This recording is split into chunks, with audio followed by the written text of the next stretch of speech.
All right, we are live. Welcome everybody to another DoneJS Community Survey webcast. This is where we discuss all of the proposed features and guides and things like that we want to do to the DoneJS stack. That includes CanJS, SteelJS, jQuery++, if anybody's working on that, and like DoneJS's generators, its server-side rendering, those kind of things.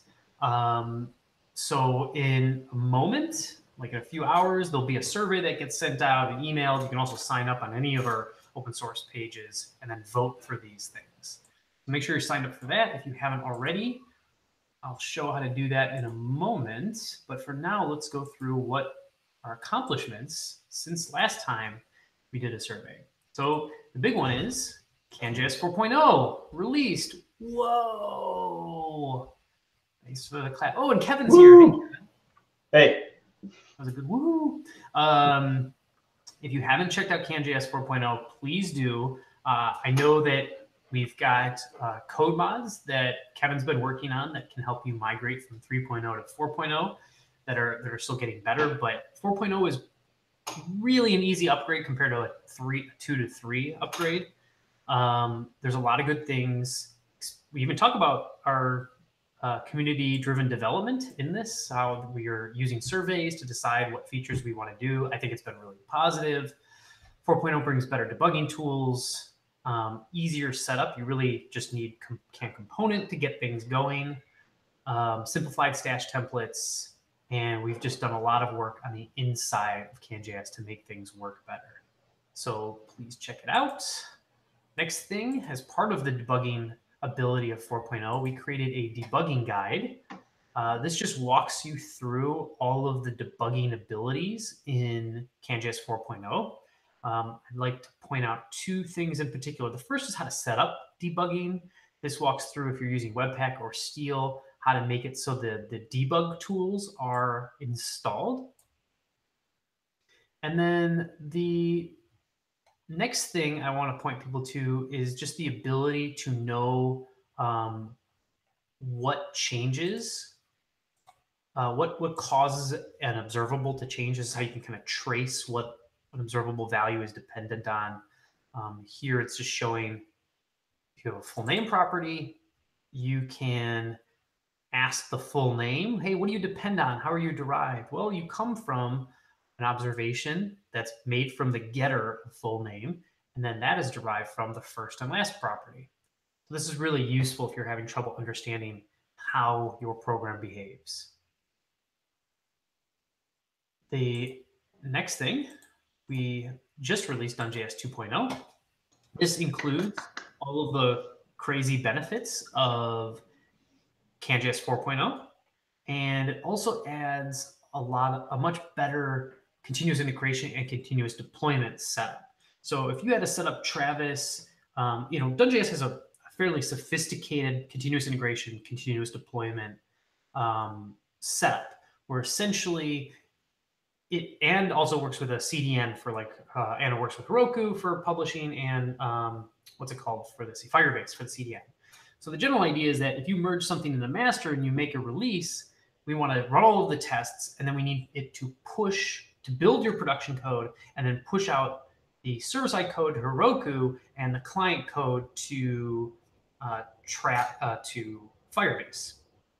Now with in 2.0, we've made some generators that you can say, oh, I want to just add Travis continuous integration. But then I think it also shows here, I'm not going to click the video, but there's this now you can DoneJS, you can add Travis deploy to Heroku and Travis deploy to Firebase. So these generators just immediately make it so Travis will deploy your code to Heroku or deploy it to Firebase. So it's really easy to set that up. And then Kevin, you want to talk about the forms guide? Sure. Yeah, so now if you go to the website and go to guides, click on forms, the forms guide is there. It talks about a ton of stuff. This is one of the longer guides, I think, but scroll down to the overview, Justin. So yeah, this gives you an overview of all the different things that this talks about. It gives an overview of our different can-stash bindings, shows you how to do the data down, actions up pattern that was created by Ember and made more popular recently by React and other things.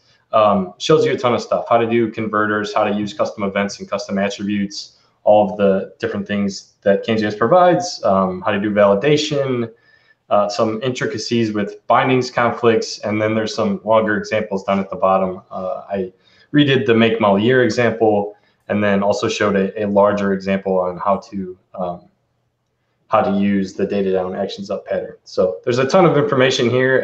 You can kind of use this as a reference. Once you're familiar with the bindings, you can pretty much jump around to any of the other sections to give you the information on whatever you're working on. So that's it. That's the forms guide. Check it out, Kevin. All right, and the final thing that we've released is Matthew's been hard at work on improving Steel and DoneJS's error handling. There's not really a demo for this, but we have a few pictures of it that essentially, like, if you were typing away on your DoneJS application and you made a syntax error or something like that, it would give you really cryptic errors on both the client and the and also on the server, which was doing server-side rendering and things like that. So we've started trying to adapt some of Elm's error handling, how nice it is, and put that into DoneJS. Now, some of this is already landed in DoneJS and in Steel.js, so make sure you upgrade to the latest to get those benefits. All right, now let's talk about now we're going to talk about things that we're working on right now. I've been working on making a CanQuery, which is essentially a replacement for CanSet. I think it's gonna be another 2 weeks till I keep saying 2 weeks. It's because I haven't gotten a chance to work on it for 2 weeks. But I should be able to work on it next week and the week after, and then finally have a replacement for CanSet. The routing guide, Chasen's been working on that. That's probably another 2 weeks out, something like that.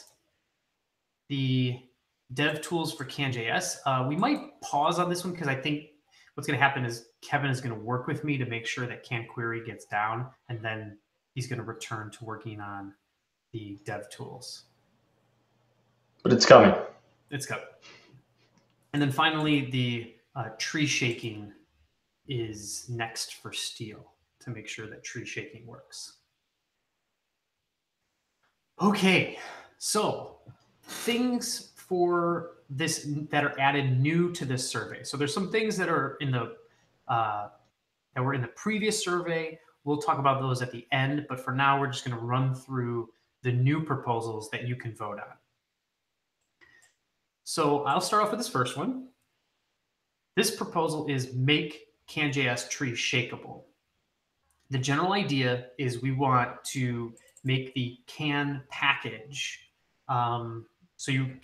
so either Steel or Webpack can tree shake it, and this will essentially include everything under the sun, every single thing that's inside CanJS. We won't really need as much of a core and ecosystem and all of those things, other than maybe like labels in terms of how how likely they are to change. Again, if you're not familiar with CanJS, the core packages if we make a breaking change, then we have to release a new breaking change of CanJS. We have to go CanJS 5.0. The ecosystem things, we don't have to do that. They're kind of consider them like third-party, second-party plugins. They're experiments until they make it into core. So this, by supporting tree shaking, then people could just do this and their build will only have what they want. It removes the need to install a whole bunch of things to get started with CanJS, which is really nice. And then if you're going to build something like a model, like a connected model, then you have to import all 4 of these things just to make the basic one. But instead, we could just make it so you import. I can make my files are a little bit bigger. Instead, you could just import what you need from the can package. And if you just wanted Ajax, or a little Ajax helper, you can get that as well. So vote for this if you think that it would be good for CanJS and good for your workflow to, I guess, have less packages to worry about. I think you're still going to need to know about them, but when you're coding, this will be the style you do. Can I ask a question? Just to clarify, we're just planning to change the main can package, right? All the individual packages will kind of stay the way that they are? Yes, exactly. So in some ways, importing the main can package like this is still a very good thing to do if for instance, if you want to like have different versions of CanJS packages, as we hopefully begin to support that in a real meaningful way, well, then it's good if you're importing like CanDefine 3.0 and CanDefine 4.0 individually, because you will not be able to do that from this can export. Right. You would, of course, be able to do can 3.0 and 4.0 and 5.0 if we can enable this, but that is one of the benefits of still splitting things up this way. But I think and then that way people don't have to change their existing code, right? Their apps are still, yes, they'll the still existing work. code will all still work. Yeah, cool. Okay, so the next one is improving routing to components. So it can be really difficult right now, or like the way that we suggest to do routing and the majority of our guides is you have some kind of stateful representation of which page you want to show. And then you map that to which component, and you do all of that logic in Stash. If I showed with the place my order version of this looked like, it's really complex. It was so complex that in Bitballs, I do it completely different way. I have all of my logic in this get page component config that figures out based on the state which module we need to import and what the component looks like for it and the bindings that we want added. So this is kind of gross, right? Because this plugin is really, I mean, who's going to be able to create this except for like someone who really knows what they're doing, especially because you got to get the node list part right here. If you want to make sure that it's totally memory safe. Depending on where you're going to put this page component, that can be really important. So the goal is to supply and make it easier to write the logic that goes from the state of your application view model to which component you want to render. So my suggestion I made in this routing example that is kind of taken from the new technology overview example would look like this. So you would have your components in your, in their individual modules. So I have a page component, or a home page, a task page, products page, login page component. And then in my main application, what I really want to do is I'm going to define based on my state which component I want to render. And this will be part of the page component promise. And this example is a little complex because it shows how you could actually do progressive loading kind of on your own. So if people were using Webpack or something like that, well, this just returns a promise of imported code. Page component promise is going to actually return the literal component we want to render. I'll get to how that works in a second, but we just use it up here. Our view just looks like, well, while the page component promise is pending, we show loading.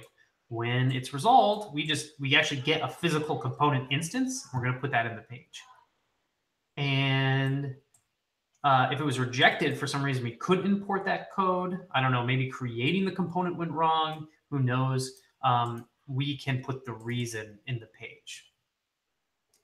So this was kind of a rough draft. The proposal will look a little bit different. But the idea here is, well, I can check my state. If I'm not logged in, well, then I know I want to be showing the login page. So I can create the login page component directly, and I can supply its initial values. I can actually set up the different types of bindings. Essentially, this is the define map, and 2 is going to create a essentially an observable that can only be written to. And page login will set up a binding to say if it is logged in property changes on this component, it's going to update logged in. Putting it maybe a little bit more simply, or a little bit more clearly for people who are used to it, this page log. Whoop.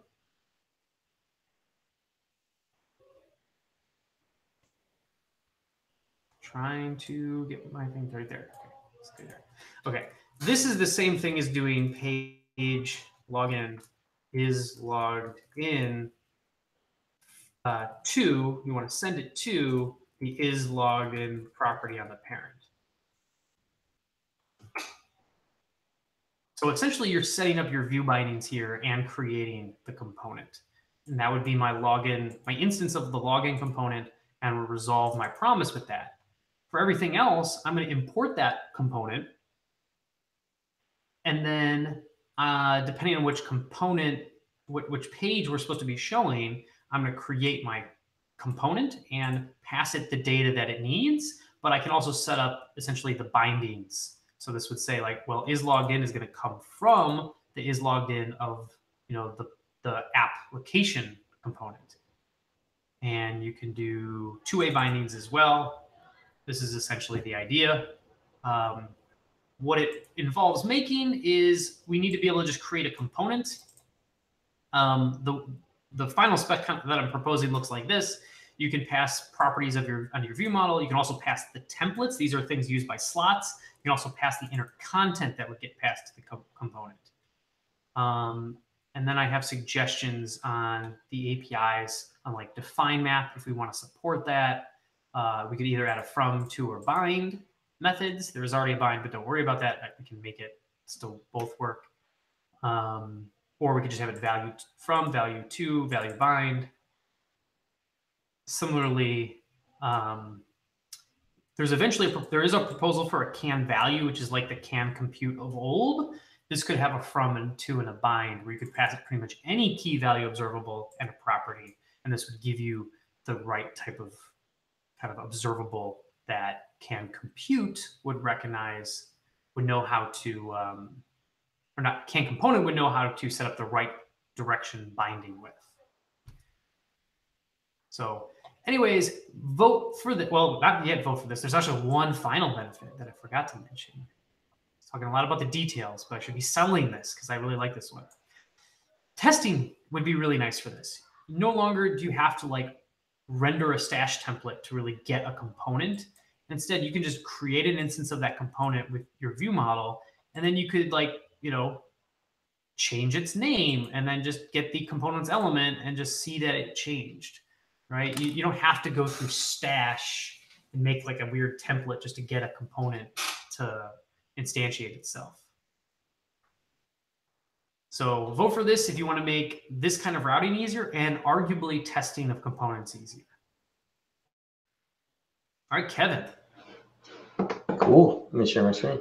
Tell me how we can make CanJS compatible with Webpack stripping out dev code. Yeah, so that's the proposal. Make CanJS compatible with how Webpack and other module loaders, I think Browserify does the same thing, make it compatible with how they strip out dev code. So a little bit of background. Today with our CanJS build with Steel, what we do is we have these comments. Steel remove start, Steel remove end, and there's the option in Steel called remove development code that basically removes everything between these two. So we have a ton of this kind of code in CanJS. I think Jason said down here somewhere there's like 140 of these throughout CanJS. This is cool, but it doesn't work if you're using another module loader. So using Webpack in production, you're still going to see all of our log messages and all of our development code with CanJS. So Browserify and Webpack, they support doing something like this using process.env and checking if it's production. So this proposal is basically to start using this inside of CanJS so that all of our development code will get stripped out if you're using another module loader. There's some more notes in here. For now, we'll start by supporting both so that people that are using Steel don't have to change their config around in order to make this work with them. So Steel has an option called Envify, or I don't know how you say it, Envify, I guess, that lets you use this same kind of code to strip out non-production code. So we would start using that. But if you're using Seal to load your app, you're not using this config, we don't want to screw up your app. So we'll basically start by doing both things, putting this comment and also putting this if check in. And that is basically it. Awesome. Yeah, Cool. I was even going to ask, could we use a code bot to modify those 100 places in CanJS? It looked like we could do some of them, but not all. Yeah, it is mentioned in there. There's some that are like conditionally we add certain properties onto objects, and those would be a little bit harder to code mod. Well, those would be impossible to code mod with if statements because you can't have an if statement inside of an object. So no, we could code mod some of them, but not all. So maybe we would, or maybe we just do it manually. I don't know. Cool. You want to do progressive enhancement? Yeah. How about that? Sweet.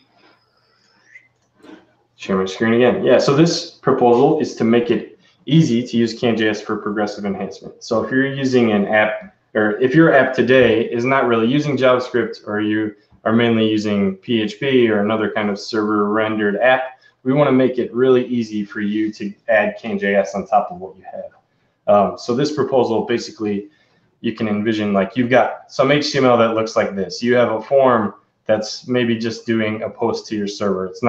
This isn't being handled with JavaScript.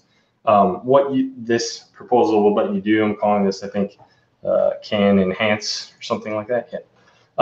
What this will let you do is basically you can just add a single script tag, and then it provides this function that allows you to enhance your HTML using CanJS can-stash bindings. So in this example, basically what we're letting you do is use our bindings so that whenever your users click on this input, it's going to set this scope variable, which lets you add a class to the span. So you can like kind of underline or add little enhancements through JavaScript, through can-stash bindings. Another thing that we could make work is basically you can also provide a view model for the thing that you're enhancing. In this case, it's showing using define map so that you can do some simple validation, or you can use kind of the power of can-stash bindings and can define map inside of your app that currently doesn't have JavaScript. Awesome. Cool. All right, and next is a data guide. So this is going to be a pretty short explanation. This is for CanConnect and will be CanQuery. CanJS has a lot of powerful tools that around data modeling that do all this real time and caching and all this fun stuff. But I personally think they go underutilized for two reasons. A lack of awareness of how they work and and what they do, right? I don't know if anybody even really knows like that CanJS can unify instances. Well, some people I'm sure do, but can unify instances loaded at 2 different times and make sure you get the same instance back. So that's just a baseline problem. And then there's another problem where when you have real world services, it's very rare that they all conform as well as they should to what CanJS might expect from a perfect service layer. So I think providing guides around how to do configuration for different scenarios would also be very good. So really what I'm proposing is 2 parts, just a guide that takes building up to something like Supermap, but piecewise. It starts very small, like, okay, we just want to get data. What is the smallest component that can do that? Okay, now we're going to build up from there to like make it into instances. Here's why instances are useful. Now we want to maybe like add real time or something like that. Here's why real time is easy. And eventually you're just building up all of it until you could have effectively just called Supermap to get all of the configuration and conventional stuff that's in all the features that are in Supermap. And this would just, I think, solve the first problem, which is like people need to know what all the pieces do. And then the next part of this would be creating a series of guides, or at least like placeholders for guides on how to deal with less than ideal environments. You have alternate query parameters. It doesn't match what CanQuery expects. You have REST services. Sometimes people have like a way to get a list of items, but then they have another URL for searching for items. How do you deal with that? And then finally, if there's actually time, we'll have stuff on particular areas. Right now, relationships, how to deal with relationships, and how to deal with sessions are on the docket. So vote for this if you want us to start putting down guides around data modeling. Cool. And then the final proposal, this actually came from Christopher at Bitovi. Thank you for proposing this. Although the proposal is really getting to what he wants in a roundabout way. And I'll walk through like the middle part of what gets to him, and then we'll even back up further to another proposal that we have to implement to make this work. So the idea is that a lot of times there's assets that if you just build your application, Penguin PNG, if that's like relative to, especially to this, wherever this code is, or it's relative, you've got an images folder or something like that, that images folder by default does not get moved into Steele's build distributable folder, distribution folder. And that's a problem because a lot of times what you want is just to take that folder, zip it up, and then throw it on a CDN. But you got to make sure all the files are copied over exactly right. So what we're going to propose, this proposal is for a steele.url. And any file that gets passed in here is essentially going to be made part of the build bundle, so that Penguin PNG is going to be moved into the dest folder so that you can just zip it up. And then as long as you load your like production version of your application and it wants to reference Penguin PNG, like the location, the URL for that URL will be valid and part of your build. There's a sub-proposal for this, which is how to make custom macros for Steele. So the Steele URL would actually be made as part of a custom macro. So you can essentially supply any functions you want that says, hey, I want to look for steele.url functions. This is going to give you essentially the file that they're found in, and then any arguments that are passed to this. And then you resolve with whatever text you want to replace the body of Steele URL. So vote for this if you want Steele to be able to bundle your files a little bit easier. All right. That's it for new proposals. And now I'm going to quickly, in like 3 seconds, remind remaining proposal, remind people what these other proposals are about that you can vote for them. First is JSX syntax. We want to support either JSX or a slightly modified version of JSX that supports two-way bindings and things like that. Vote for that if you want CanJS to support a JSX style template syntax. I just want to say this was like 1 vote shy of being pulled in instead of DevTools. I think they were 1 or 2 votes apart. So if you were one of those people that voted for it, vote for it again. Yeah, that's true. Keep voting if yours doesn't make it, because eventually we'll get done of the ones that got more votes and we'll turn our attention to whatever you wanted. A testing guide showing people how to do and perform various testing strategies on CanJS applications. I think the new component, make it easier to test components idea would fit in with that very, very well. And this is already well proposed. So this would actually probably require some changes for things, making them easier to test, as well as a guide. Steele 2.0. This isn't actually there's nothing huge that I think that would come with Steel 2.0. It would just be a big cleanup and making some use cases that should be the default. Babel preset end. This is a way to configure your Babel, and Steel would start to support this. SSR tricks and tips, a guide around how to better set up your server-side rendering solution for Steel or for DoneJS. Event modifiers for Stash. This is a way so you can do essentially pass arguments to your event bindings and do other fun things around a different event. So like if I wanted to call stop propagation, I don't have to do that in my function and pass the event to the function. I can just add stop. Or if I want to do prevent default, I can just do prevent.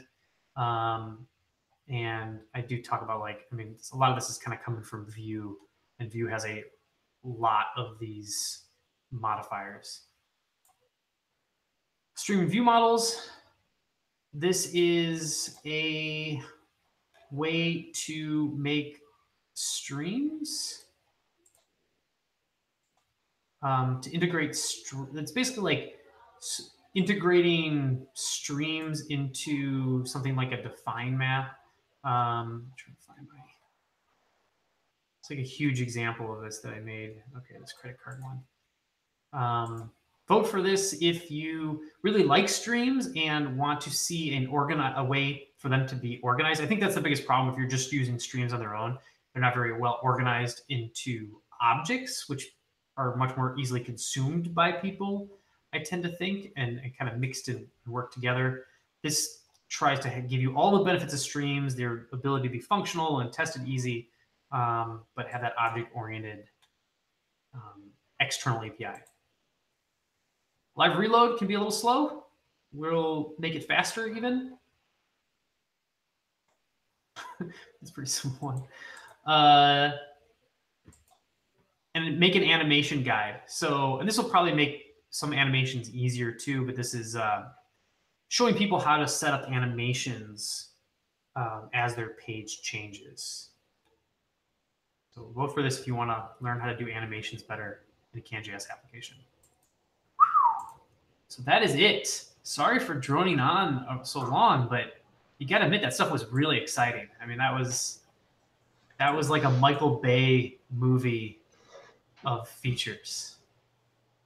I should say something better quality than that. Like, I don't know, who's a really good action director? Oh, was the guy who made RoboCop? Like that kind of action, like smart action. I know I'm excited. Yeah. So the survey should come out soon. You can go to any of our web pages and you'll pretty much see at the bottom. You can sign up for the survey. Hopefully, vote only once, but voting early and often, I guess, doesn't hurt either. Looking forward to your votes, and until 6 weeks from now, you can get her done by stealing other people's code.